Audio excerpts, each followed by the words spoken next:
All right, everyone. How are y'all doing? I am having audio issues, so I don't know what's going on. I may be having to take the earbuds out. Anyway, thank y'all for coming. My name's Chris. This is So I Did a Thing. Um, what do we want to start? I'm super excited about my guest tonight. It's going to be a good conversation. One that is not often talked about, especially in like the Christian circles. It's kind of considered taboo to talk about sex and all that good stuff. So I'm excited about this. So if you want to get some merch, like this hat I'm wearing, I also have some other different designs in there, like Be Weird and I'm Single, Say Hi. You can go to hitproductions.live, click the merch tab. You can also sign up for my email list, which I am super inconsistent with. So it's not like you have to worry about getting any spam, just occasional live streaming tips and tricks and strategies dropped in your inbox whenever I feel like it. You can also subscribe to my YouTube channel if you want to at Hit Productions Live. And I think that's it. Oh, I'm also on Twitter now, y'all. I haven't done much over there except stream. But if you wanted to follow me over there, it's at Hip is Live, HIPISLIVE. So let's say hi to some people in the audience real quick. Who's here? There's Melissa, Steven. Thanks for dropping in. Hey, Samantha. How are you doing? Raquel, what's going on, Raquel? Who else is here? We're going to talk about all the good things and the bad things that may be. That's exactly what we're going to do, Jeff. That is exactly what we're going to do. Hey, Russ Hedge. How you doing, man? Good to see you. I did have an awesome day. Thank you. I hope you did too. So my guest is Heather Tucker, and y'all listen to this. This is like an impressive intro here. I'm digging it. Except it skipped to the top and I got to find it again. There it is. All right. So Heather is a certified Christian sex coach with a passion for empowering couples.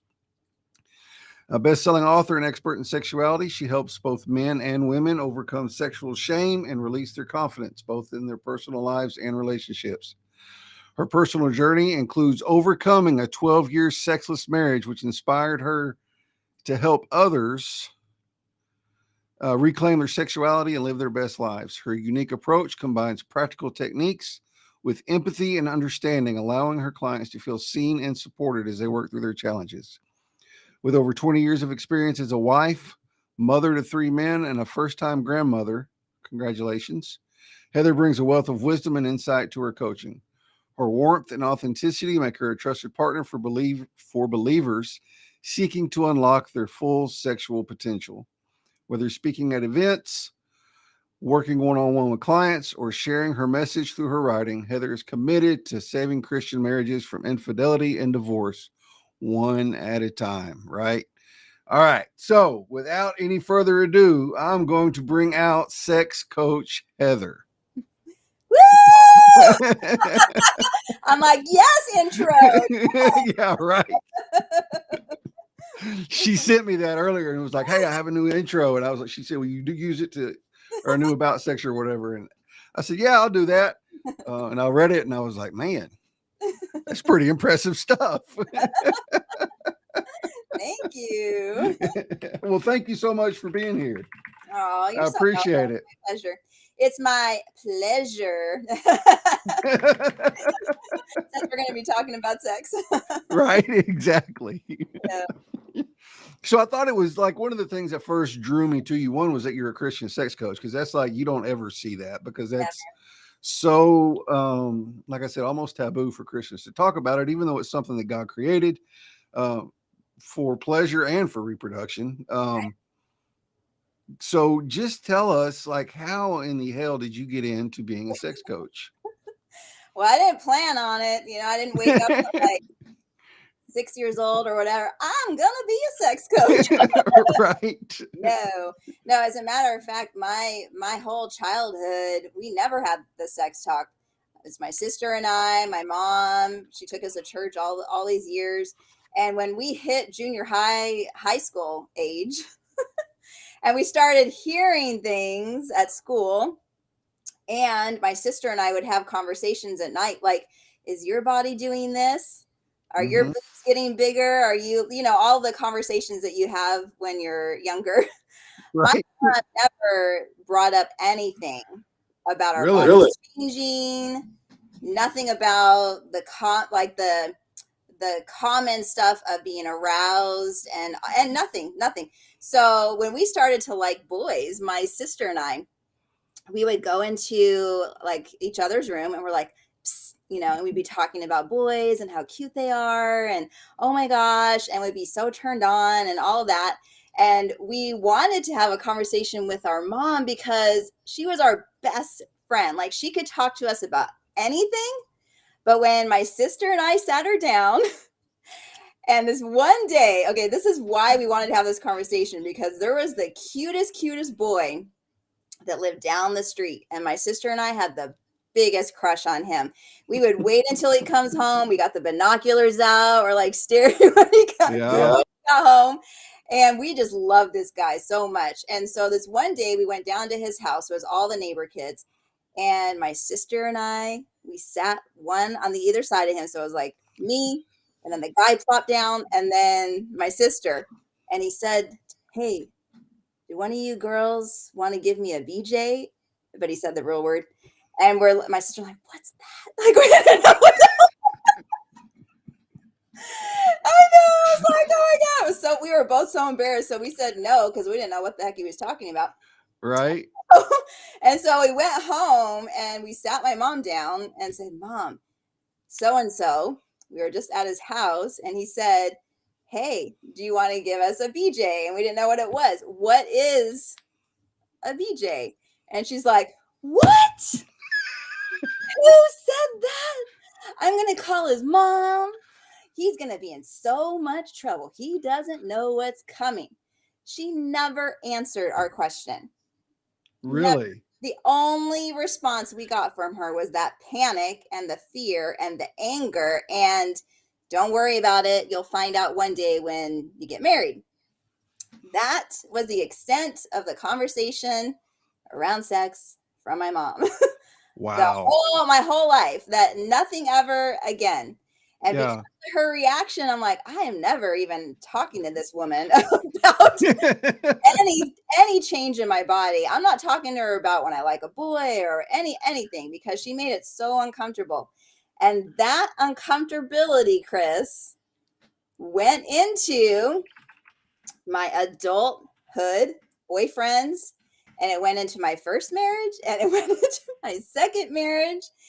And I was out here in the world wanting to understand, never having a conversation from anyone that I loved and trusted.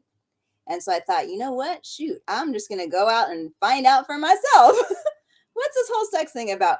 So I had many partners over the years, many partners. Some might call me the S word, if you know what I'm saying. Mm-hmm.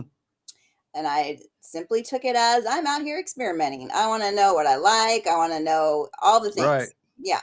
So that's what I did. And I got married the first time. And my first husband and I, we had 2 boys. And during that marriage, Chris, yes, I was reproducing kids like God says, go and replenish the earth. Mm-hmm. But I did not experience pleasure with this man. Mm-hmm.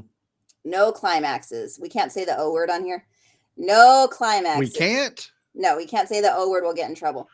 So Really? no pleasure, no climax. I basically was like, my position as a wife is to please my husband. As long as I'm serving him and I'm making him babies and he gets off and I make sure I'm servicing him, that's my role as a wife. And that's what I thought the whole time, because again, no one had told me that females can have pleasure, and that was a part of the experience that God wanted us to experience as a woman. And I run into this every day. Same thing. Other women have the same thought process as me, and it's come from this hierarchy that is in the Christian model of God, man, woman, and everything underneath. But what happens is, while that hierarchy works in a lot of different realms, what it goes into as far as marriages is that the man, because they're not trained around sex either, so they're like, okay, you have to give me what I want and you can't say no. And it doesn't matter if you're sick and blah, blah, blah. It's like, you're just here to please me. And they think that that's their role too. So no female pleasure is ever talked about. And what happened was, after that marriage was done, and then I got married to my second husband, the same thing. I just was sort of in it for, just to be there for him. And secretly, I would go and please myself, which I know a lot of females do, but Mm-hmm. I didn't do it with my own husband, even though I really, really wanted to. I just thought that it wasn't okay. And so that started our 12 years of sexlessness, because neither of us were comfortable with the sex conversation. We never talked about what our needs and wants are in the bedroom. We never talked about pleasure. It was just about procreation. And Right. that was like this long, depressing process of, Yeah. us not connecting in the way that I really wanted to. And, when we started to work things out, my husband actually finally came into me and said, man, I really wanted to see you experience pleasure too, but I didn't know how to talk to you about it. It's tough, man. It Yeah. is tough. It is tough. Um, I'm sorry, I'm getting really distracted by the comments. Are they good? They're I'm just, trying. I'm trying not to read them, y'all. I know. my my buddy Gabe like is sensorless, so he's over there just like saying all kinds of stuff. It's hilarious. Um, it totally made me lose my train of Yeah, and thought. look at what Christine's saying though. I Yeah, didn't which even one? know about my body until I got a yeast infection and had to follow the instruct. Yeah, same here. I remember I had my period at 11, very young age for a girl. And I said to my mom, my period started. She's like, no, it didn't. And I was like, how do you know my period? She's like, yeah, she's like, because mine didn't come till I was 13. So she thought, because she started at 13, that her daughters were gonna know. Every woman's Right. different. So we didn't even have Hmm. that talk. Wow. I know. Um, yeah, Stephen had a good point. This is Stephen Strait. He's showing up as LinkedIn user. Marriage that ended in divorce was lacking in communication. That's a big deal, isn't it? Yes, it really is. I mean, that's what I mean. I don't even know statistics. I would imagine a good portion of marriages end because of lack of communication, but especially in the bedroom, because you're either like, when you're caught up in the moment and in the act, you're doing it, and one of you, usually the man, is getting off and everything's great for him, Hmm. but the woman feels too embarrassed, and maybe even the man feels embarrassed to say, okay, I like it when you do this, I don't like it when you do that, I Right. wish you would try this, is there anything you want me to try? You know what I'm saying? Oh yeah. No, I agree. Yeah, and it's funny because I'm also on Clubhouse, so I'll go into a lot of rooms over there, and to hear the men say things like, I love it that my wife is a believer and I love that she loves Jesus, but I don't want to bring Jesus in the bedroom. He's like, I really want the freak. Like, and I hear this all the time. Like that song. What's that song? The rapper guy, he's like, I don't know, something about dressing classy and then a freak in the bedroom, whatever those words are. Yeah, But yeah. yeah, it's the same thing. It's like men, husbands, they want, like, yes, they want class in a woman. They want a woman that knows how to take care of the family. And they want all of that. They want her to love Jesus and to pray and to be, reverent and respectful. Like, they want all that. But then when it comes to the bedroom, they really want her to know how to unleash this sexual Mm-hmm. beast that Mm-hmm. really is inside all of us, but we just have to give ourselves permission to unleash it. But we don't know how, because we Right. were never given permission. And we think that if we do, that somehow we're ungodly and we're going to lose our salvation. And Right. oh my gosh, Chris, and if we do that position, we might get kicked out of heaven. Or if we like, Right. or if we like touch our own body, what if we lose salvation, or we open up demonic forces, like, the church says will happen when you self-please? Yeah. So there's so much of these belief systems that are put on us from the church, our family, past relationships, and they're all of those thought processes are causing us guilt and shame. And that guilt and shame is also because we don't have a voice to it. We don't even have that comfortability to talk to our partners. Now we're having these health issues. I mean, when you hold on to guilt and shame, that's toxic. Okay. So that toxicity is going to produce diabetes and heart issues. You might even have sexual issues. Like you might Mm-hmm. not be able to get hard. I mean, all these different things because you're not having the conversation. Right. And it builds up like that's the Yes, case it with does. anything though. Um, we talk about it in the context of forgiveness, or in the context of somebody doing you wrong or whatever. You have to let it go, all that kind of stuff. When you bottle it in, it causes all these problems. And it's just, that's the case with everything, whether it's forgiveness, whether it's lack of communication. Just holding it in can mess you up Yeah. on so many different levels. Yeah. So can lack of climaxing, as a side note. Really. Yes, if you don't have like the science behind our bodies is if you're not climaxing at least 2 to 3 times a week, whether it's by yourself or with your partner, you Hmm. could potentially get health issues or have like insomnia or yeah. So it's that whole chakra. When one chakra is out and if the sexual piece is out of alignment, then that's going to cause toxicity and then everything else is like yeah. Interesting. Mhm. So, yeah, it's a great pain management system too. Um, you went through a period, you said, of sexlessness in your marriage. Mhm. How did, like, just give us, because I've heard you talk about it on another live stream. Just give us a synopsis of that. Like, you kind of told us, how it started or whatever, but like you went 12 years Mm. in a marriage without having sex. Mhm. So what was that like for you? And then, like, how did the resolution, and how did y'all resolve that and get to where you are uh, right now, where you are today? Mhm. Well, when we got together, I already had 2 kids from my previous marriage, and I saw how amazing Chuck was with my babies. He's so good, such a good dad. And I Mm-hmm. really, really wanted to give him his own baby. Mm-hmm. And so we went on this journey of pregnancy.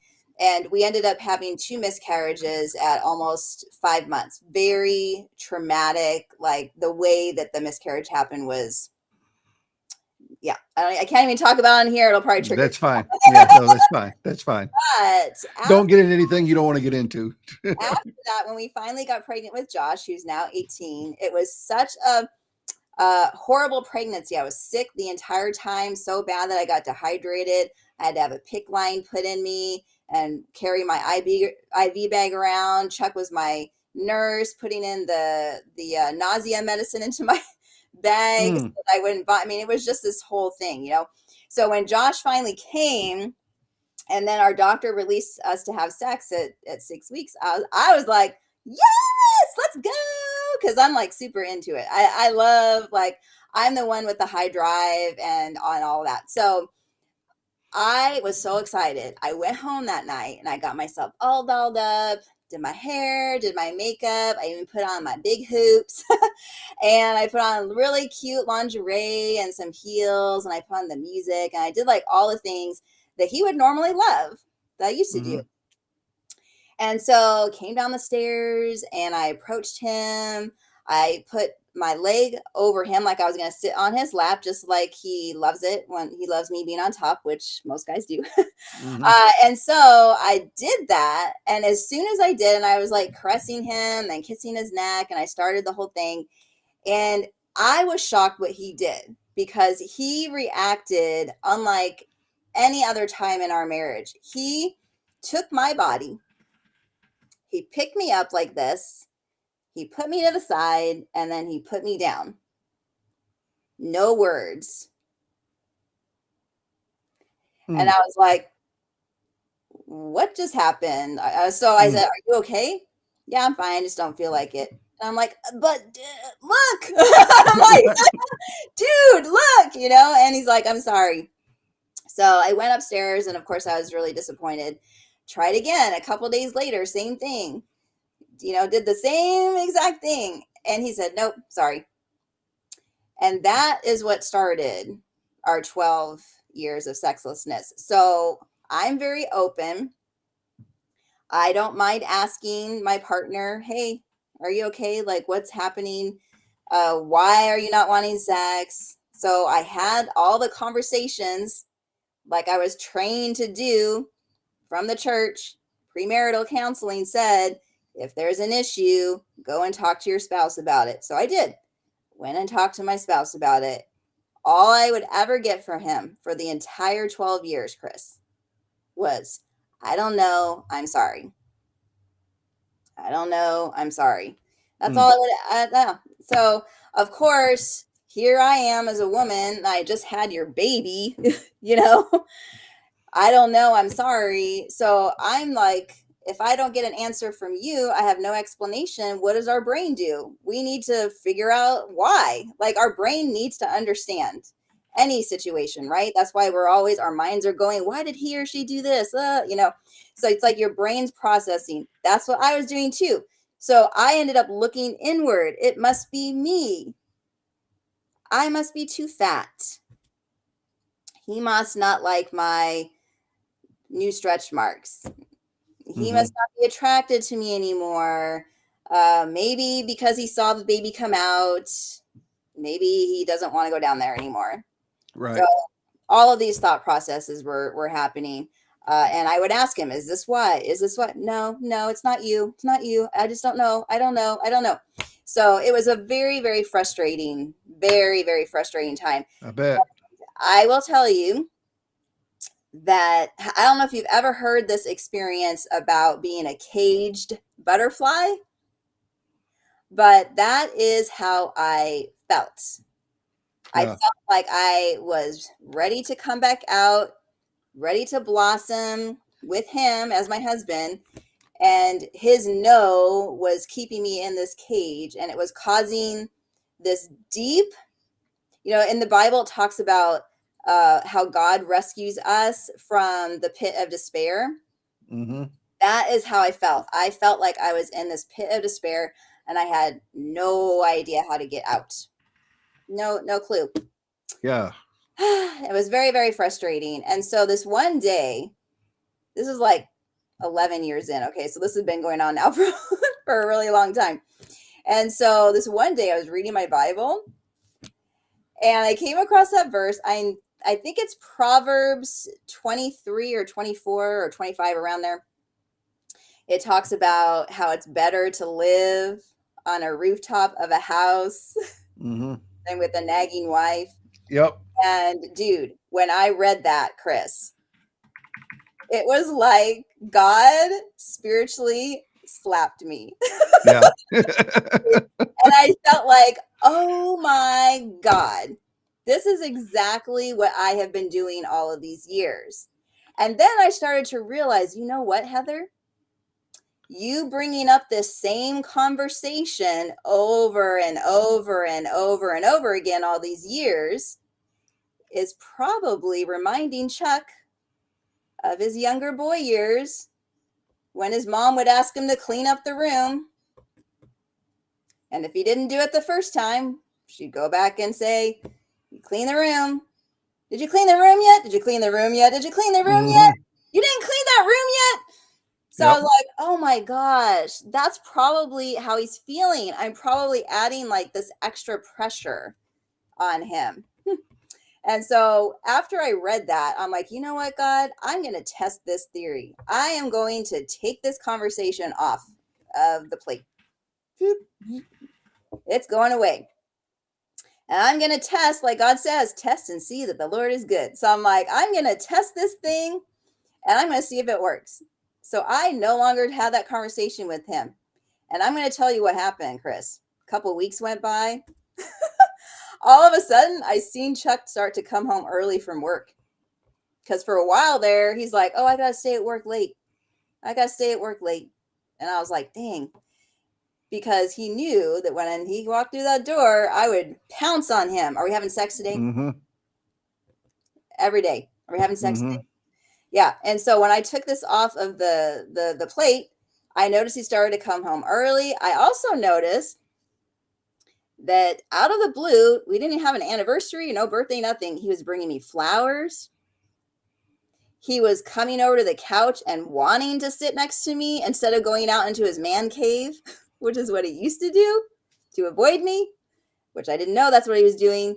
But now I figured it out. And so he started to sit next to me, and then he started to hold my hand again. And he started to pull me next to him and want to snuggle again. And he wanted to be near me.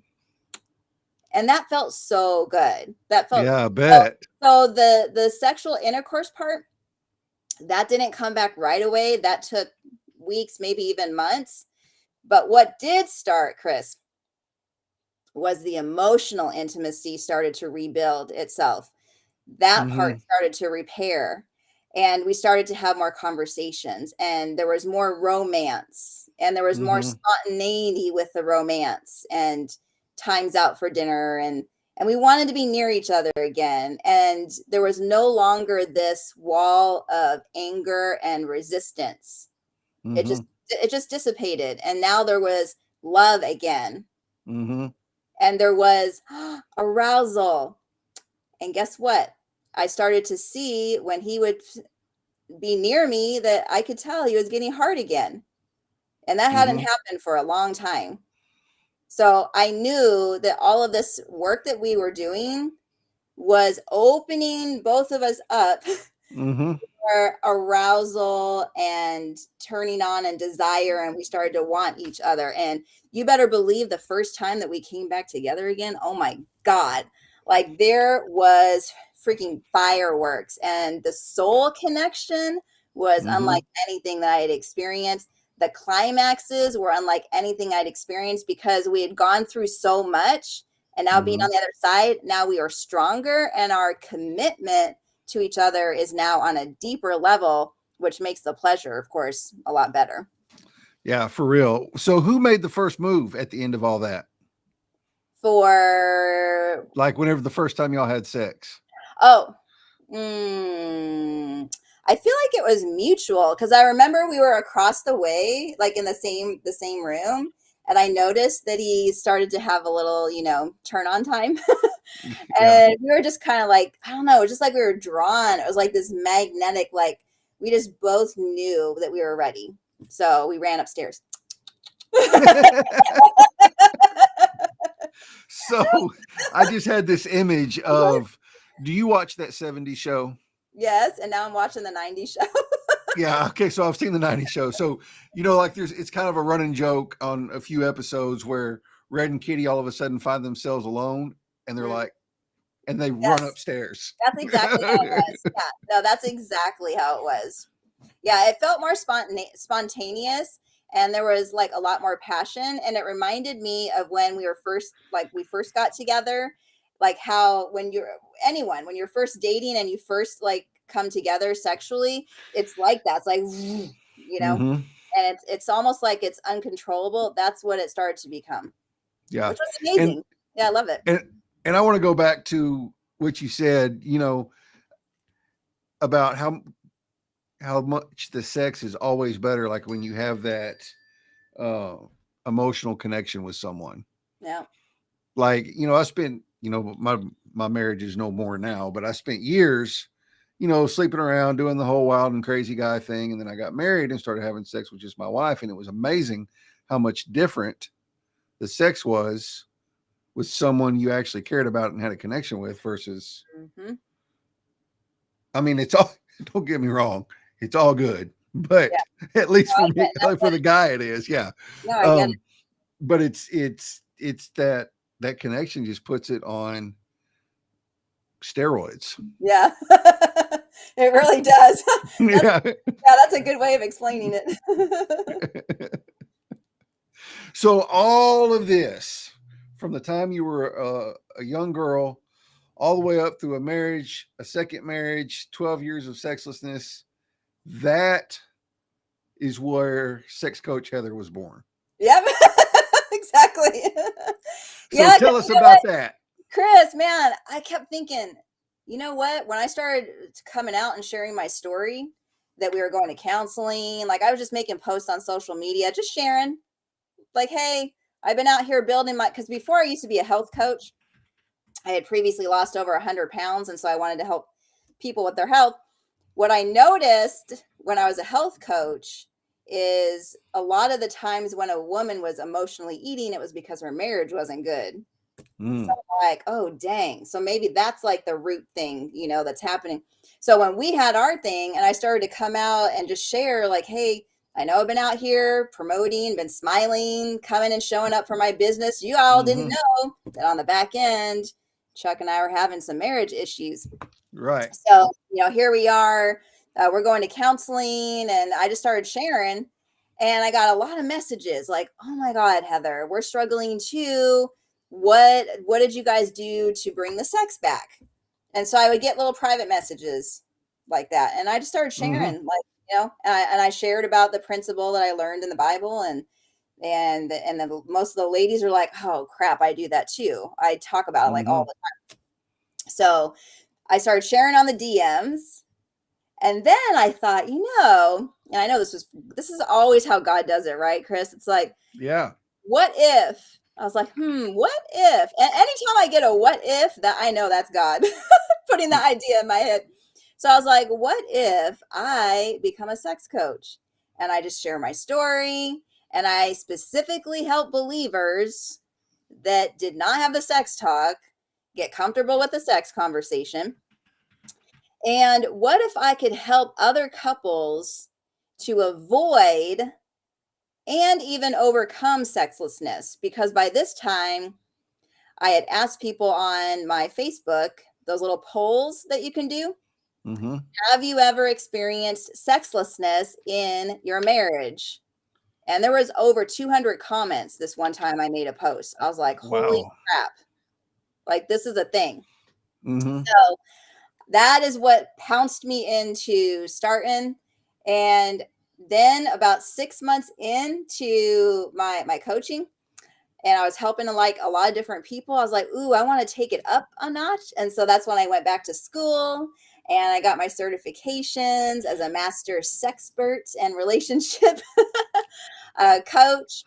And now I've been doing this for, God, almost 10 years now, helping men, women, couples either prepare for marriage, or if they're already married, to help them overcome any type of hard situations that they might be going through in their marriage. And maybe they just want to learn, like maybe they want to be shown how to do some of these positions that they see in a book or something, and they don't have anyone that they're comfortable talking to about sex. And here I am over here, and they're a believer and I'm a believer. So then we get on the phone, and fully clothed, I'll have them get into certain things. I'm like, now put your leg there. Now put your arm there. And I'm like helping them to expand their adventure in the bedroom. So it is so much fun. So I love you actually have the husband and the wife on Zoom. getting on Zoom, getting into position while you're telling them do this, do that. Yep. With their clothes on. But sure, they're in their bedroom, and I'm telling them what. And then sometimes too, like they've had an injury and they can't do certain things that they were able to do, and so now I'm giving them some modified things to do so that they can still be, connecting. Because the last thing that you ever want to do is take sex off the table when you're married, especially as a believer. You guys know that devil is out there, and he is like, his main goal is to destroy marriages. Because what happens when you get a power couple together that loves Jesus and their marriage is freaking amazing? Do you know how many people you can impact when you have a powerful marriage? Satan doesn't want that. And I know that that's why he attacked our marriage. Yep. Also, I know that one of the reasons is because he probably also saw that I was going to be a sex coach, and he didn't want that to happen either. So, so I think that, that to me makes it even more so. I know I'm on the right path, because there's so many people that still don't like it, even in the church. My own pastor, Chris, I don't even go to my church anymore. Because, I don't know if you guys know that your pastors look at what you do on social media. They will pull you aside and say, you shouldn't be talking about sex online. Well, you should be talking about sex in the church. Okay, buddy, because otherwise you would have known that we were sexless for 12 years. Right. So I decided to leave our church because our pastor was not comfortable with it. Meanwhile, I had a couple of couples from his church that I'm counseling. So, this is an area that I know is needed, but pastors are still very uncomfortable with. But I know for a fact God's put this in me. I feel it in the depths of my soul that even though I didn't know that this was going to happen and this was going to be my calling from a young age, I Mm-hmm. now know this is what I was made to do at this time in my life. Yes. Who knows? Because how God takes us on different paths along the way. But this is where I'm at right now, and it feels amazing. I bet. I love it so much. So before we run out of time, because we're getting close, you have something new. I do. Yes. I decided, you know what? If I can catch these couples on the front end before they get married, and if I could show them from all my we're going to be married almost 22 years this coming May. If I can show them all the different seasons of sex and help them to see the pitfalls that could come, help them to avoid the pitfalls, they could probably have a stronger sexual connection from beginning until end, and they might not have to go through what we did. So I decided to create a premarital course that I put up on Kajabi, very easy to access. And it's specifically for the intimacy part of the marriage. So Mm. if you are newly engaged, or if you know of someone that's newly engaged, or maybe you've been married for 10 years and you still want to learn, this would be a good tool for you. It's called Yeah. Beyond I Do, which is basically after you say I do. And it goes into all the seasons of sex. So honeymoon, pregnancy, after baby, and into the golden years. And I give you a bunch of amazing tips, and I talk about how our bodies change, all the stuff that no one has probably taught you. So if that's something that is interested you, go ahead and reach out to me, and I'll let you guys know more information about that. Yep. Do you have information about that on your website too? It's so new, it's not even on there. But Okay. yeah, on sexcoachheather.com, you can click on book a call, because I do offer a free call the first time. So you can click on that. I'll get the email. And if you want some information on the premarital course, just ask me Mm-hmm. about it in my email, and then I can get that to you guys. Nice. I think that's so cool that you're doing that, Thank you. especially for newlyweds, because, like you said, the pastor won't talk about it. Or if he does, it's very, kind of skirt around it and wait till you're married, and that's all you need to know, kind of thing. Um, so yeah, I think that's awesome. Thank you. Kenny, I find them in the comments, man. I find them on LinkedIn. That's where I find them. Yeah, and in my case, just so y'all know, I asked Chris. So never Good. be afraid to ask. I seen Chris on here having these amazing shows, and I'm like, I need to be on here with you. You're Yep. amazing, and I feel like my message would really hit home with your followers. And he's Yeah, like, I definitely, I I agree. agree. Definitely something I've never done before. I've had a lot of coaches on. I've never had a sex coach and never talked about sex like this on the show. So it's pretty cool. Well, I'm glad um, I popped your cherry. yeah.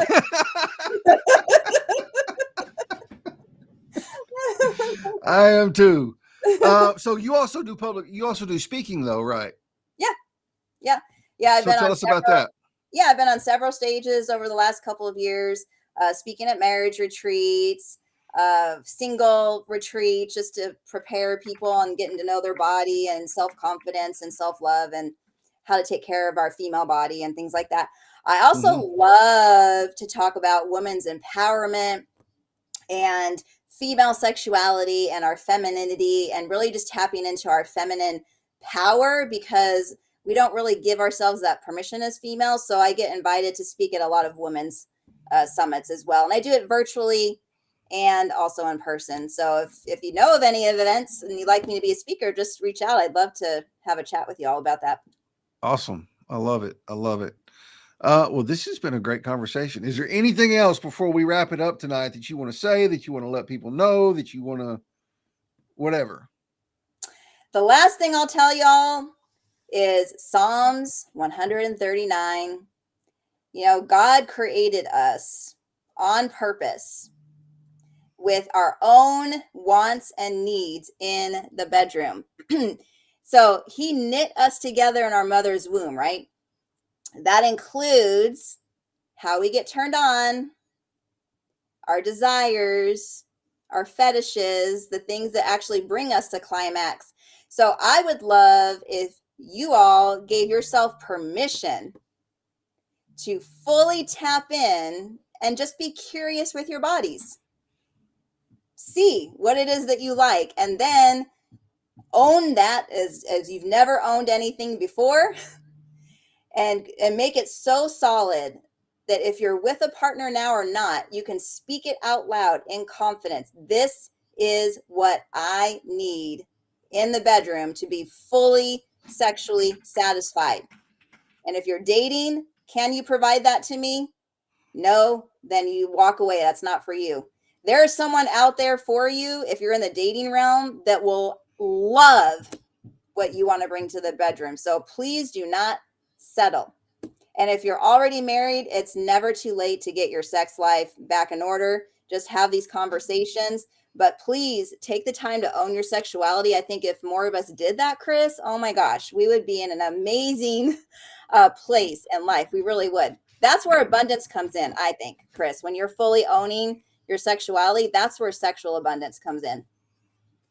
Yeah, no, I agree 100%. I love it. Heather, this has been amazing. Oh, hang on. Before we close out, I got to tell you who I have next week. I have Jennifer Reyes next week. She is another coach. I've had a lot of coaches this season. That's because we all love you. I like having coaches on. I mean, it's a two-edged sword, really. Like, you know, I work with a lot of coaches, so I'm always looking for coaches to have on the show just because it kind of builds rapport and gets them thinking, you know, later on if they ever want to start live streaming. But two, like, it's just cool to talk to coaches and hear different perspectives on things and trainings and all that kind of stuff. So I love having conversations with coaches. Jennifer's a business coach specifically for women. She's also a Christian. Awesome. And I love it. Yeah, I love having faith-based coaches on too that teach from that coach with biblical perspectives from it. Like, I just absolutely love it. You know what it is too that I do that we didn't talk about is I'm also a mentor to other relationship and sex coaches. So if that's like, if any of your other followers are needing some business coaching and their relationship coaches, I also do that as well. Nice. You're a coach to coaches. Coach to coaches, but specifically for relationships. Yeah. Yeah. All right, cool. All right, y'all. We're out of time. We'll see y'all. All right, hang on. I keep remembering things to say. Sorry. All right, tomorrow night, it's a special show. Do you have what it takes? I'm going to be hosting it.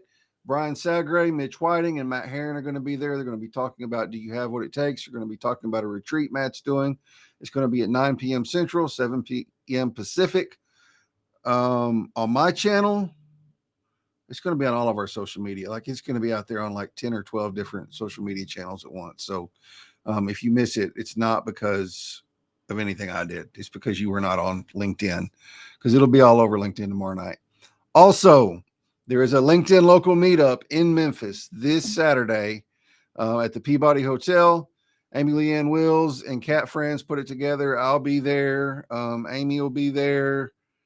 Who else will be there? A lot of other people will be there. Just a time for a bunch of us that have met on LinkedIn and talked in the comments, but never met each other, to just meet in real life and have dinner and hang out and maybe a few drinks. So if you want to come to that, please shoot me a DM and I'll get you in touch with Amy and she'll kind of tell you all the details or whatever. We'd love to see y'all there. Yeah, and that's the last announcement. All right. I'm real jealous. Yeah, I know. Heather, thanks again for being here, and I will see y'all in the feed. Bye, y'all.